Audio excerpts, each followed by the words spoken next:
আমাদেরকে বলে ভাই বিদ্যুৎ পাই না, গ্রামগঞ্জে লোডশেডিং হয়, এগুলো নিয়ে কিছু বলেন, সরকার দিতে পারতেছে না কেন?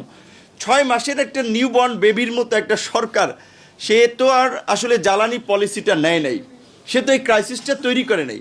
এই ক্রাইসিসটা তো উত্তরাধিকার সূত্রে পেয়েছে, এবং এই সরকার দায়িত্ব নেওয়ার পরই ব্যাড লাক ফর আস যে আমরা একটা যুদ্ধ পেলাম, এই মিডল ইস্টের যুদ্ধ, যেই যুদ্ধের ফলে সারা বিশ্বব্যাপী একটা জ্বালানি ক্রাইসিস এবং দ্রব্যমূল্যের ঊর্ধ্বগতি, অনেক কিছু সংকট তৈরি হয়েছে।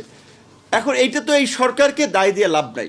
তা আমরা আমাদের যে বিরোধী দল যারা আছে তাদের কাছে আমরা আশা করব যে আমরা যে নতুন বাংলাদেশ চাই, সেখানে এই সরকারি দল, বিরোধী দল, বিভিন্ন স্টেক হোল্ডারদের সমন্বিত আলাপ আলোচনার মাধ্যমে এই বাংলাদেশকে যে এগিয়ে নেওয়ার সুযোগ আছে, সেই জায়গায় যদি আমরা অনৈক্যে আমরা তৈরি করে ফেলি, টেবিলের আলোচনা থেকে যদি আমরা রাজপথে চলে যাই, তাহলে কিন্তু আবার আমরা একটা সংকটে পড়ব। ঘুমের জাদু